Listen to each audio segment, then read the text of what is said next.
Hi, good morning students. Today myself Shivam Chaturvedi and I am going to start class 9 physics. Class 9 physics topic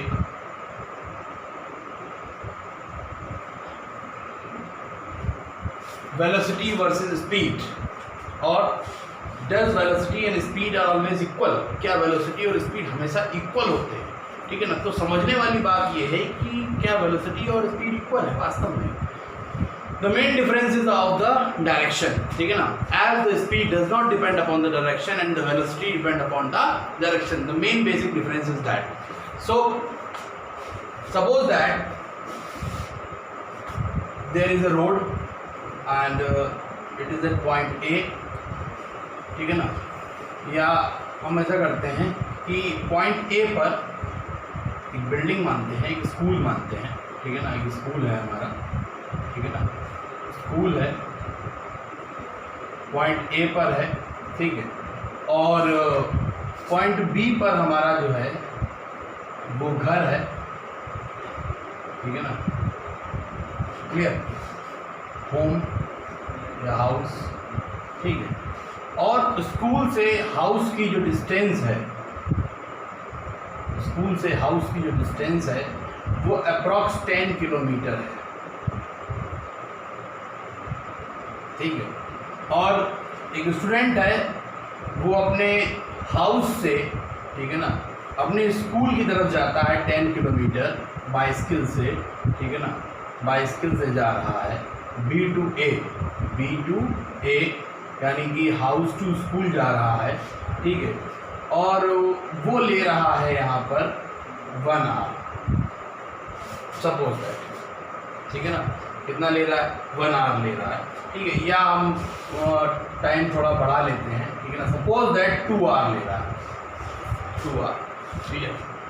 तो अगर हम यहाँ से find out करना चाहेंगे what is the speed,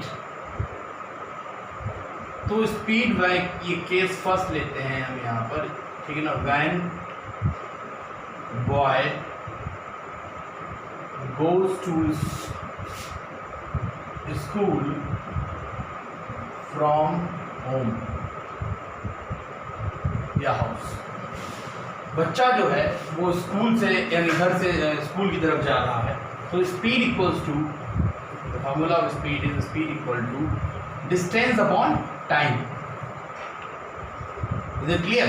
now what is the distance B to A?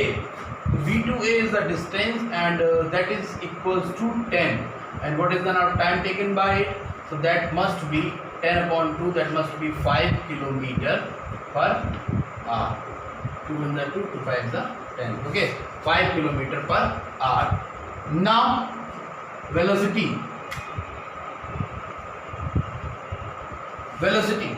so velocity is also equals to, the formula for the velocity is displacement upon time taken. Displacement upon time taken. As I have told you one thing, that when a body travels in a single straight line, or when a body travels in a straight direction, it does not, when it does not changes its direction, then the displacement is equal to its distance traveled. The displacement and distance must be same if they traveled only in the single direction. So when the boy is going from house to the school or home to the school, it means only from B to A. The distance is 10 kilometer and displacement is also 10 kilometer. So here the displacement is also 10 kilometer. And the time taken is same, that is 2 hours. So now the velocity is also 5 kilometer per hour. You have seen here that the magnitude of the speed is 5 and for the velocity it is also 5. It is clear to you all, okay. The magnitude is same in both the cases, in the speed as well as in case of velocity, if the body travels in a single straight line. Is it clear to you all? Now next, case 2. What is case 2? Case 2 is that in the first case, when the boy is coming from home to the school, then when the school gets over, then it again goes back to his house. In the first case, the boy is coming from house to school, and in the second case, the boy is going from school to his house. Okay, and the same time taken by him in reaching from school to house, ठीक है ना, that is also 2 hour, यानी आने में भी 2 घंटे लगे थे और जाने में भी 2 घंटे लगे। आप समझिएगा, दिमाग लगाइएगा यहाँ पर। तो अगर आपसे पूछा जाएगा कि कितना टोटल डिस्टेंस ट्रेवल किया उसने, तो बताइए कितना डिस्टेंस ट्रेवल किया भाई? 10 किलोमीटर आने का, 10 किलोमीटर जाने का, तो टोटल डिस्टेंस कितना हो गया?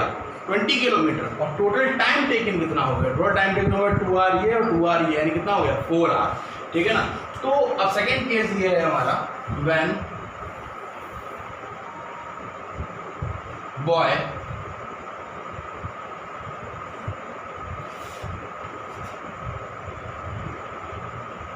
goes back to home from school, clear. अब जब बच्चा दोबारा जो है वो स्कूल से घर की तरफ जा रहा है, तो अगर हम यहाँ पर स्पीड निकालेंगे, ठीक है ना, मतलब स्टूडेंट पहले कहाँ से कहाँ आया? पहले आया B to A, scientific notation में समझा रहा हूँ, ठीक है ना, तो पॉइंट वाइज समझा रहा हूँ, समझ लीजिएगा। B2 पहले कहाँ आया? A, B क्या है हमारा? हाउस है, A क्या है? स्कूल है। अब A से दोबारा कहाँ जा रहा है? B पे जा रहा है। तो कंडीशन को समझिएगा, it means first of all from house to school student आया, और अगेन स्कूल से कहाँ जा रहा है? हाउस पे जा रहा है, ठीक है ना। तो अब अगर यहाँ बात करते हैं तो स्पीड इक्वल्स टू हो जाएगा हमारा डिस्टेंस ट्रेवल्ड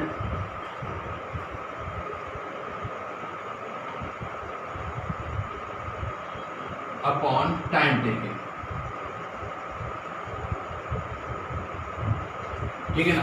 फर्स्ट केस में क्या हुआ था? फर्स्ट केस में बॉय जो है वो सिर्फ हाउस से स्कूल आ रहा था। सेकेंड केस में हम वो केस भी इंक्लूड करेंगे जब बॉय जो है वो स्कूल से कहाँ जा रहा है? वापस हाउस की तरफ जा रहा है।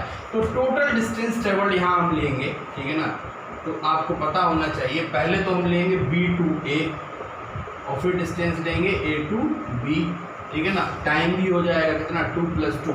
तो यहाँ पर आप देखिए B to A यानी कितना लेंगे? 10 + 10 अपॉन कितना हो जाएगा? 4, यानी ये हो जाएगा 20/4। तो 20/4 जो है 20/4 हो जाएगा हमारा ये 10/2, ठीक है ना। तो हमारा कितना? 2 × 2 2 5 10, तो ये हो जाएगा 5 km/h, ठीक है ना। क्लियर? तो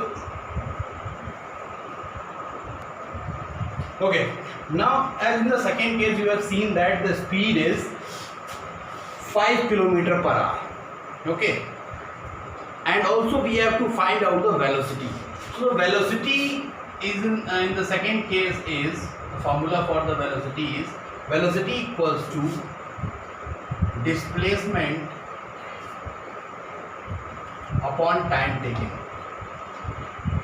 ठीक है ना। अब एक चीज ध्यान समझिएगा, बॉय जो है वो हाउस से चला था, स्कूल गया, 10 किलोमीटर की डिस्टेंस ट्रेवल करके, अब स्कूल से दोबारा कहाँ पहुँच गया?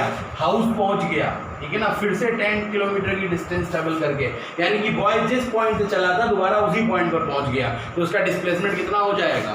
0, ठीक है ना। क्योंकि the definition of the displacement is that the shortest distance between the initial point and the final point, or the shortest distance between the initial position and the final position। तो इस केस में initial position भी इसका house है और इसकी final position भी इसका हाउस है, ठीक है ना। क्योंकि दोबारा स्कूल जाके घर तो जाएगा है ना, तो दोनों चीज़ें क्या है? सेम है। जब दोनों चीज़ें सेम है तो डिस्प्लेसमेंट क्या हो जाएगा? 0 हो जाएगा। तो यहाँ पर डिस्प्लेसमेंट हो जाएगा 0, टाइम टेकन हो जाएगा 4। तो इस केस में इसकी जो वेलोसिटी आएगी वो हो जाएगी 0 km/h, ठीक है ना। तो आपने देखा फर्स्ट केस में स्पीड भी 5 km/h आई थी और वेलोसिटी भी 5 km/h आ रही थी। सेकंड केस में जबकि आपका स्पीड आ रही है 5 km/h और वेलोसिटी आ रही है आपकी 0 km/h, इस केस में दोनों के मैग्नीट्यूड अलग अलग हैं। तो आपसे क्वेश्चन यही पूछा गया था कि क्या हर केस में स्पीड और वेलोसिटी सेम रहेंगे, इक्वल रहेंगे? ऐसा बिल्कुल भी नहीं होगा। स्पीड और वेलोसिटी केवल उसी केस में सेम आ सकते हैं when the body travels always travels in a single straight line, केवल जब एक एक ही डायरेक्शन में बॉडी जा रही होगी, स्ट्रेट ट्रेवल कर रही होगी, उस केस में स्पीड और वेलोसिटी दोनों के मैग्नीट्यूड सेम आएंगे। और जब बॉडी जो है अपनी डायरेक्शन चेंज करेगी, ठीक है ना, डायरेक्शन को चेंज करेगी, ठीक, पॉइंट ध्यान रखिएगा, डायरेक्शन को चेंज करेगी, उस केस में स्पीड और वेलोसिटी के मैग्नीट्यूड कभी भी सेम नहीं आ सकते। क्लियर? तो ये पॉइंट यहाँ पर क्लियर हुआ। इसके बाद बढ़ते हैं हम नेक्स्ट टॉपिक की तरफ, ठीक है ना। और हमारा नेक्स्ट टॉपिक है, before starting the new topic I want to solve a numerical for you all. The numerical is that a car travels 20 km at a uniform speed of 40 km per hour. A car travels 20 km at a uniform speed of 40 km per hour and the next 20 km at a uniform speed of 60 km per hour. Okay. Find its average speed. Find its average speed. You have to find out the average speed. So my dear student, the formula for the average speed is total distance traveled upon total time taking. ठीक है ना, ये formula मैंने पिछली video में cover up किया था, वहां पर आप देख सकते हैं लिंक में। तो total distance travelled upon total time taking. अब सवाल ये आता है यहाँ पर कि टोटल डिस्टेंस ट्रेवल तो चलो हम निकाल लेंगे, 20 किलोमीटर यहाँ से मिल गया, 20 किलोमीटर यहाँ से मिल गया, 20 + 20 40 किलोमीटर हो गया, ये तो हो गया total distance travelled. But first of all we have to find out the total time taken, क्योंकि इस क्वेश्चन में आपको कहीं भी टाइम नहीं दिया गया। तो फर्स्ट ऑफ ऑल आप क्या निकालेंगे? टाइम निकालेंगे। यहाँ पर दो केस बन रहे हैं। पहले केस में कार जो है 20 किलोमीटर ट्रैवल किया, उसने यूनिफॉर्म स्पीड कितनी थी? 40 किलोमीटर पर आवर, ठीक है ना। तो इसका सोल्यूशन देखते हैं हम, और सोल्यूशन में हमारा जो दो केस बनेंगे उसके हिसाब से हम पहला केस लेते हैं। तो केस 1 है हमारा, ठीक है ना, when car travels 20 kilometre at a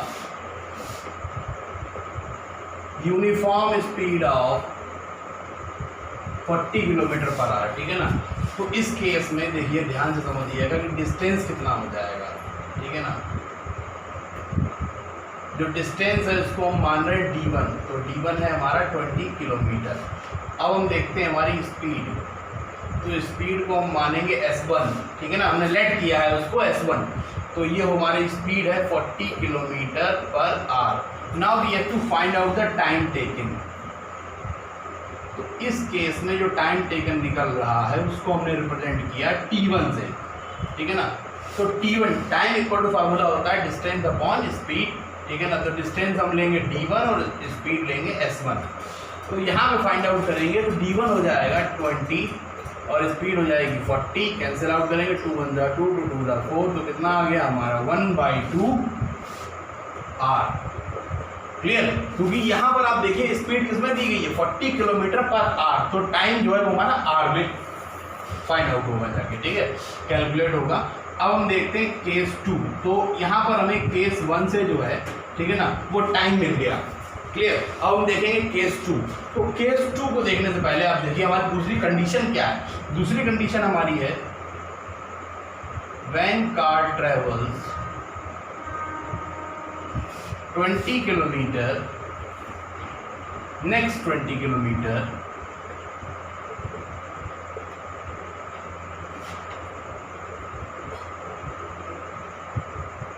at a uniform speed of 60 kilometre per our. Okay, तो 60 kilometre per our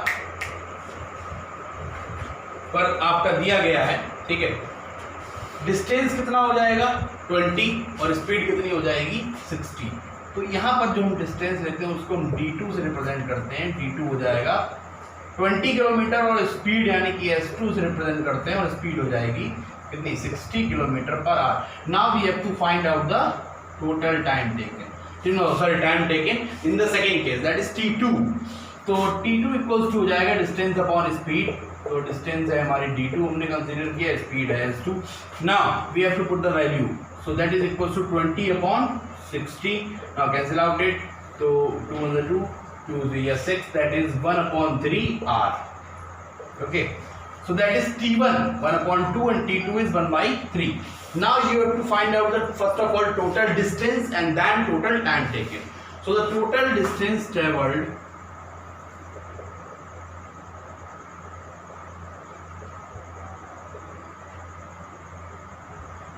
So d equals to d1 plus d2.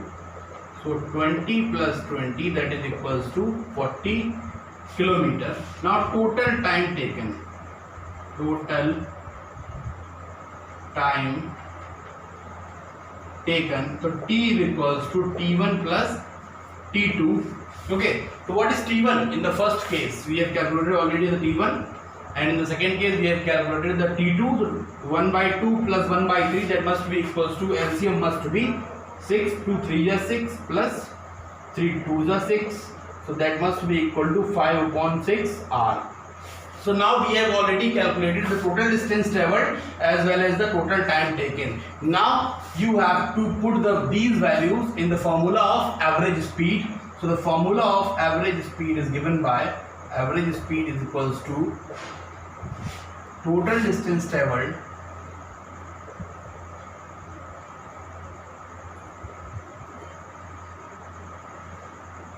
upon total time taken. Okay, so total distance is given by 40 whole upon 5 upon 6. ठीक है ना, जब इसका reciprocal करेंगे 5 upon 6 का, तो 40 into 6 upon 5 भाई 5 by 6 का रेसिप्रोकल करेंगे तो 6 by 5 तो हो ही जाएगा ना, ठीक है ना। अब हो जाएगा 5 8 का 40, तो 8 6 का कितना हो गया 48 kilometre per our. Because here the distance is given in kilometer and the time taken is in hour, so the average speed, the unit for the average speed is given as kilometer per hour, and the answer is 48 kilometer per hour. I think it is clear to you all, and if you face any problem in this question, then you can ask me by commenting. Okay, I will make you understand that what are you missing in this question. Okay, now we have to look for the next topic. The similar questions I will provide you for practicing in the form of worksheet. You have to solve it. Okay, now we are moving with the next topic, that is acceleration. Okay, now the next topic is that is acceleration. So what is acceleration? जैसे कि आपको पता acceleration सब कुछ आपने सुना हुआ होगा, ठीक है ना। ये शब्द जो है आपको एक्सेलरेटर की याद दिलाता है. एक्सेलरेटर जो कि बाइक में होता है, कार में होता है और अदर ट्रांसपोर्टेड जो हमारे व्हीकल्स होते हैं, ठीक है ना, उसमें होता है. तो एक्सेलरेटर का यूज़ क्या है?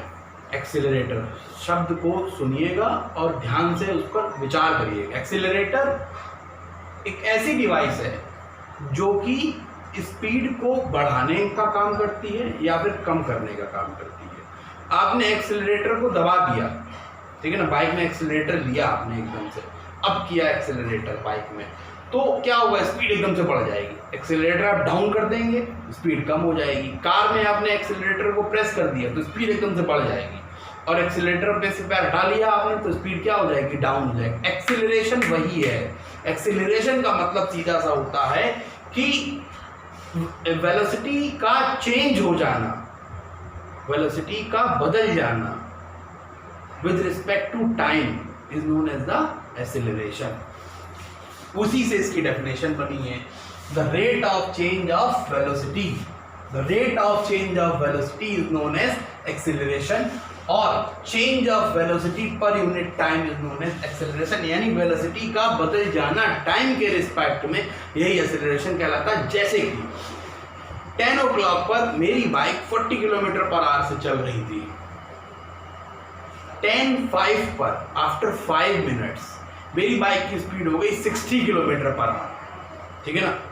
तो मैंने क्या किया, अपनी वेलोसिटी को इंक्रीज कर लिया विद इन 5 मिनट्स, ठीक है ना. तो यही चीज़ है एक्सेलरेशन, कि टाइम के रिस्पेक्ट में जब हमारी वेलोसिटी या तो बढ़ती है या वेलोसिटी कम हो जाती है, यही चीज़ क्या कहलाती है, एक्सेलरेशन. तो जब वेलोसिटी बढ़ती है और कम होती है तो यहाँ दो वैल्यू आ रही हैं, दिमाग लगाइएगा यहीं पर. दो वैल्यू आ रही हैं, एक पहले वाली वैल्यू और एक बाद वाली वैल्यू.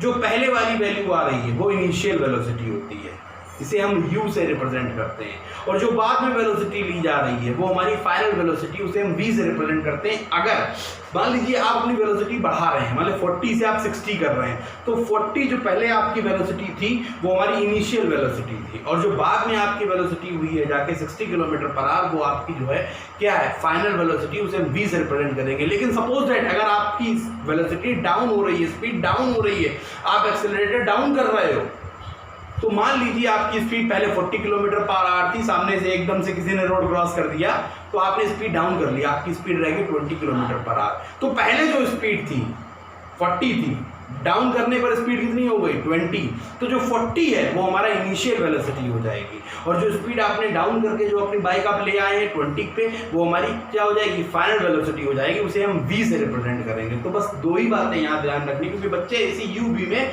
बहुत ज़्यादा कंफ्यूज हो जाते हैं। तो कंफ्यूजन की यहाँ प्रॉब्लम नहीं है, बिल्कुल भी स्टूडेंट्स, कोई इसमें कंफ्यूजन का कॉन्सेप्ट ही नहीं है। जो वेलोसिटी पहले दी गई हो वो हमारी इनिशियल वेलोसिटी, और जो बाद में वेलोसिटी ली जाए वो हमारी फाइनल वेलोसिटी है। सपोज दैट यहीं पर मैं एक पॉइंट और क्लियर करना चाहता हूँ कि अगर आपकी बॉडी जो है वो रेस्ट से शुरू हो रही है, मान लीजिए मैं बिल्कुल अभी मेरी बाइक एकदम से मैंने स्विच ऑन किया और बाइक स्टार्ट करने जा रहा हूँ, ठीक है ना।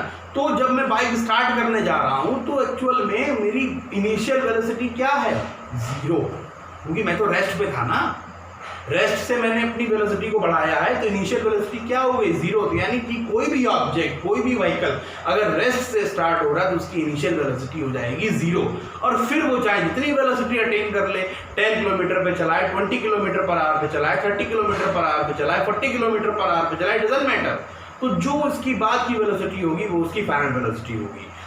वहीं दूसरी तरफ स्टूडेंट्स, मान लीजिए मैं 0 किलोमीटर पर आवर से चल रहा था, ठीक है ना, मैं वो तो इनिशियल हो गया, 40 किलोमीटर पर आवर मैक्सिमम पहुंचा, वो मेरा फाइनल हो गया। मैं 40 पे चला जा रहा था, एकदम से सामने से डॉग आ गया, मुझे ब्रेक लगानी पड़ी, गाड़ी रोकनी पड़ी। तो 40 किलोमीटर पर आवर से मैंने रोक के गाड़ी खड़ा हो गया, यानी कि दोबारा मेरी बाइक किसमें आ गई, रेस्ट में आ गई। तो 40 किलोमीटर पर आवर ये मेरा क्या था, इनिशियल वेलोसिटी थी, और जब मैं रुक गया जाके वहां पर डॉग की वजह से, तो वो हो जाएगी मेरी फाइनल वेलोसिटी, यानी वो हो जाएगा, उसको रिप्रेजेंट करेंगे हम v से, ठीक है ना। तो बस वही चीज़ है कि जब आप रेस्ट में आते हैं तो आपकी फाइनल वेलोसिटी 0 हो जाती है, जब आप रेस्ट से स्टार्ट करते हैं व्हीकल तो आपकी इनिशियल वेलोसिटी 0 होती है, ठीक है ना। ये पॉइंट अगर क्लियर ना हुआ हो तो मुझे बताइए कमेंट करके, मैं दोबारा इस पर वीडियो बनाकर आपको दोबारा इसको बताऊंगा, ठीक है ना, और अच्छे से डिटेल में। सिर्फ हम इसी पर एक वीडियो बना लेंगे। अभी हाल फिलहाल हमको पढ़ना है एक्सेलरेशन, ठीक है ना। आई थिंक क्लियर हो चुका होगा ये टॉपिक, इनिशियल वेलोसिटी और फाइनल वेलोसिटी। फिर भी कोई प्रॉब्लम हो तो पूछ जरूर लीजिएगा एक बार, ठीक है ना। तो एक्सेलरेशन में आपने पढ़ा कि change of velocity is known as, rate of change of velocity is known as acceleration, ठीक है ना। तो यहाँ पर देखते हैं कि हमने दो वेलोसिटी की बात की। सपोज करो मैं यहाँ पे था, ये मैं स्टार्टिंग पॉइंट है मेरा, और ये मेरा जो है एंडिंग पॉइंट है। एंडिंग क्या मतलब, मैं ट्रैवल कर रहा था, मैं 2 पॉइंट की बात कर रहा था, ए और बी की। ए पॉइंट मेरा इनिशियल पॉइंट है, यानी इनिशियल पोजीशन है मेरी, ठीक है ना। और यहाँ पर मेरी स्पीड थी 10 किलोमीटर पर आवर, ठीक है ना। तो ये जो है ये मेरी हो जाएगी इनिशियल वेलोसिटी। तो इसको हम रिप्रेजेंट करेंगे किससे, u से, और u हमारा क्या होता है, इनिशियल वेलोसिटी हो जाएगी 10 किलोमीटर पर आवर। और b पॉइंट पर ये मेरी फाइनल पोजीशन है, या फाइनल पॉइंट आप इसको मान लीजिए। b पॉइंट पर मेरी वेलोसिटी जो है वो 40 किलोमीटर पर आवर है, ठीक है ना। तो ये मेरी हो गई फाइनल वेलोसिटी। और यहां से यहां पहुंचने में मान लीजिए मुझे लगता है 2 आवर, तो टाइम लगा मैंने 2 आवर दिया, ठीक है। अब एक्सेलरेशन का फॉर्मूला क्या होता है वो देख लीजिएगा। यहां एक चीज और देखिएगा, चेंज ऑफ वेलोसिटी, वेलोसिटी में बदलाव, और आगे क्या लिखा हुआ, रेट। रेट मतलब विद रिस्पेक्ट टू टाइम। जहां कहीं भी रेट आ जाए डेफिनेशन में, इसका मतलब समझ लीजिएगा कि ये बात कर रहा है विद रिस्पेक्ट टू टाइम, ठीक है ना। दूसरी डेफिनेशन इसीलिए मैंने लिखी ताकि आपको अच्छे से क्लियर हो जाए, change of velocity per unit time. तो एक्सेलरेशन में जो फार्मूला बनेगा वो इसी डेफिनेशन से बनेगा, और ये है acceleration equals to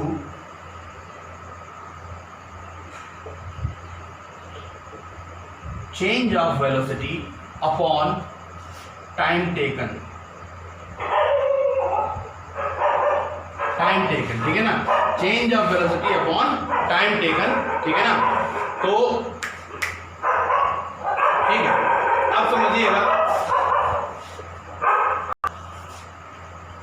acceleration equals to change of velocity upon time taken. तो चेंज ऑफ वेलोसिटी मतलब वेलोसिटी में बदलाव। बदलाव कैसे? यानी पहले क्या थी इनिशियल, बाद में क्या होगी फाइनल। तो इसकी जो चेंज ऑफ वेलोसिटी होगी वो होगी जाके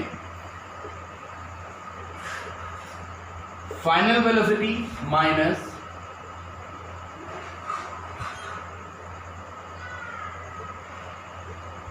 इनिशियल वेलोसिटी अपॉन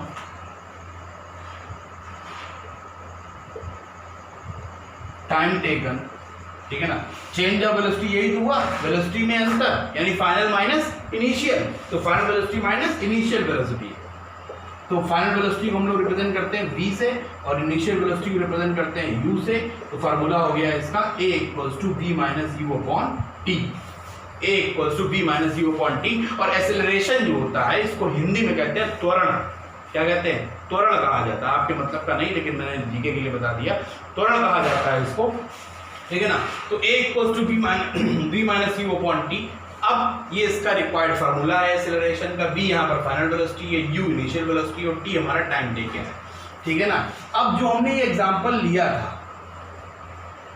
इस एग्जांपल को सॉल्व कर लेते हैं।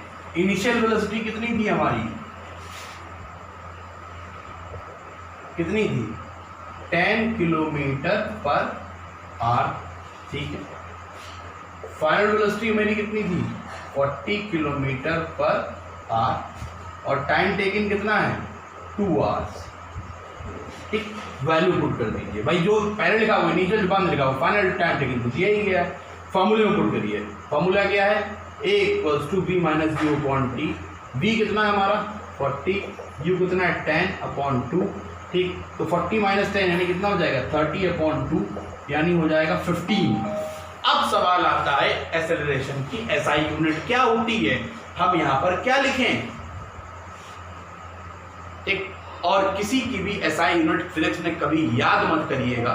ठीक है ना। उसको निकालने का एक तरीका होता है, रटने की जरूरत नहीं है। याद करने का मतलब ये नहीं है कि आपको हर बार निकालना बैठ के, मतलब उसको रटने की जरूरत नहीं है। मैं तरीका बताता हूँ आपको एक्सेलरेशन की, आप कैसे जो है एसआई यूनिट को कैलकुलेट करेंगे। ठीक है, वैसे तो मैं यहाँ पर लिखे दे रहा हूँ, इसकी एसआई यूनिट होती है किलोमीटर पर आवर स्क्वायर। ठीक है ना। तो अब हम देखेंगे कि आप किस तरीके से, भाई इस एग्जांपल को मैंने यहाँ सॉल्व कर दिया, आप देखेंगे किस तरीके से आप एक्सेलरेशन के एसआई यूनिट को कैलकुलेट करते हैं। तो method to calculate the SI unit of acceleration.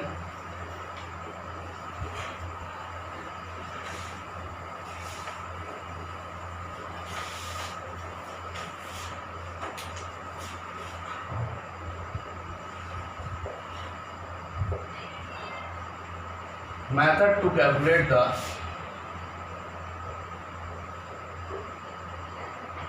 SI unit of acceleration। ठीक, फॉर्मूले से ही निकलेगा। A इक्वल टू क्या होता है? v minus u upon T. ठीक है, मैंने पिछले वीडियो में बहुत जोर देके बताया था कि स्पीड और वेलोसिटी की एसआई यूनिट क्या होती है।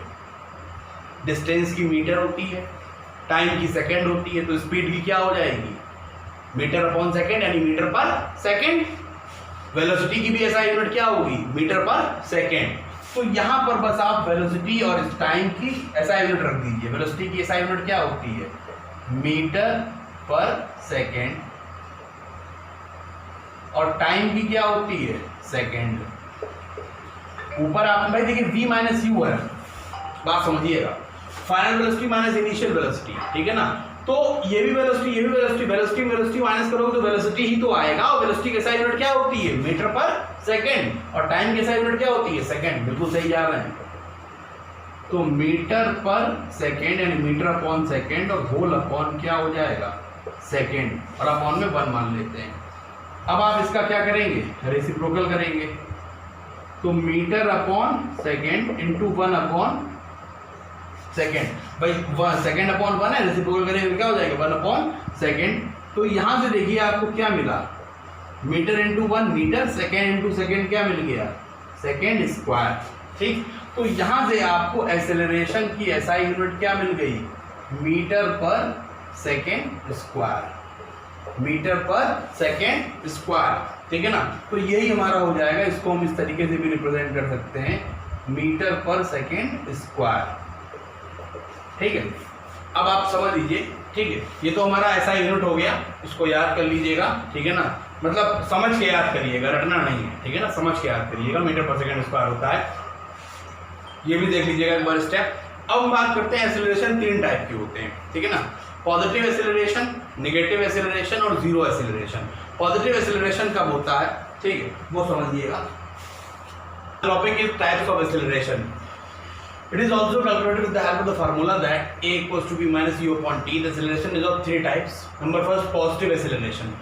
पॉजिटिव एक्सेलरेशन कब आएगा, जब आपका फाइनल वेलोसिटी ज्यादा होगा और इनिशियल वेलोसिटी कम होगा। If v is greater than u, तो v is greater than u होगा तो v माइनस u जो है वो एक वैल्यू ग्रेटर देन 0 आएगी जाके, जब ग्रेटर देन 0 वैल्यू आएगी तो एक्सेलरेशन कैसा हो जाएगा, होल पॉजिटिव एक्सेलरेशन हो जाएगा। ध्यान देने वाली बात सिर्फ इतनी है, v is greater than u, ठीक है ना, मतलब final velocity is greater than initial velocity, then the acceleration would be positive. If the final velocity is less than the initial velocity, final velocity is less than the initial velocity, then the acceleration would be negative, ठीक है ना, तो that is negative acceleration, also known as retardation, clear. And what about zero acceleration? Zero acceleration क्या होता है? Zero acceleration का मतलब ये एक्सेलरेशन हो ही नहीं रहा है, ये कब होगा, जब v इक्वल्स टू u होगा। When v equals to u, v भी उतना ही होगा, u भी उतना ही होगा। सपोज करो v 10 है, u भी 10 है, 10 माइनस 10 0 हो गया, तो एक्सेलरेशन कितना हो जाएगा, 0, क्योंकि 0 अपॉन समथिंग कुछ भी आए तो आंसर 0 ही आना होता है, वही चीज हमारी आएगी जीरो एक्सेलरेशन में। और उस केस में v इक्वल्स टू u होना चाहिए। कहने का मतलब ये है कि बॉडी जो है वो कांस्टेंट स्पीड से ट्रैवल कर रही है, कांस्टेंट वेलोसिटी से ट्रैवल कर रही है, यूनिफॉर्म स्पीड से ट्रैवल कर रही है, यूनिफॉर्म वेलोसिटी से ट्रैवल कर रही है, मतलब उसकी स्पीड में कोई अल्टरेशन नहीं आ रहा है, स्पीड चेंज नहीं हो रही है। तो उस केस में जो है वो हमारा एक्सेलरेशन कैसा रहेगा, जीरो एक्सेलरेशन रहेगा जाके, ठीक है ना। तो इतना टॉपिक क्लियर हो गया हमारा। आज तक की वीडियो में इतना ही। नेक्स्ट आगे इसके पार्ट्स को पढ़ने के लिए नेक्स्ट वीडियो में हम स्टार्ट करेंगे ग्राफिकल रिप्रेजेंटेशन, जो कि मोस्ट इंपॉर्टेंट टॉपिक है इस चैप्टर का, उसको मिस मत करिएगा। इस वीडियो में अगर कोई भी इस टॉपिक्स में कोई भी प्रॉब्लम आए तो कमेंट करके पूछिएगा जरूर, और वीडियो को शेयर जरूर करिएगा, लाइक करिएगा प्लीज। Thank you.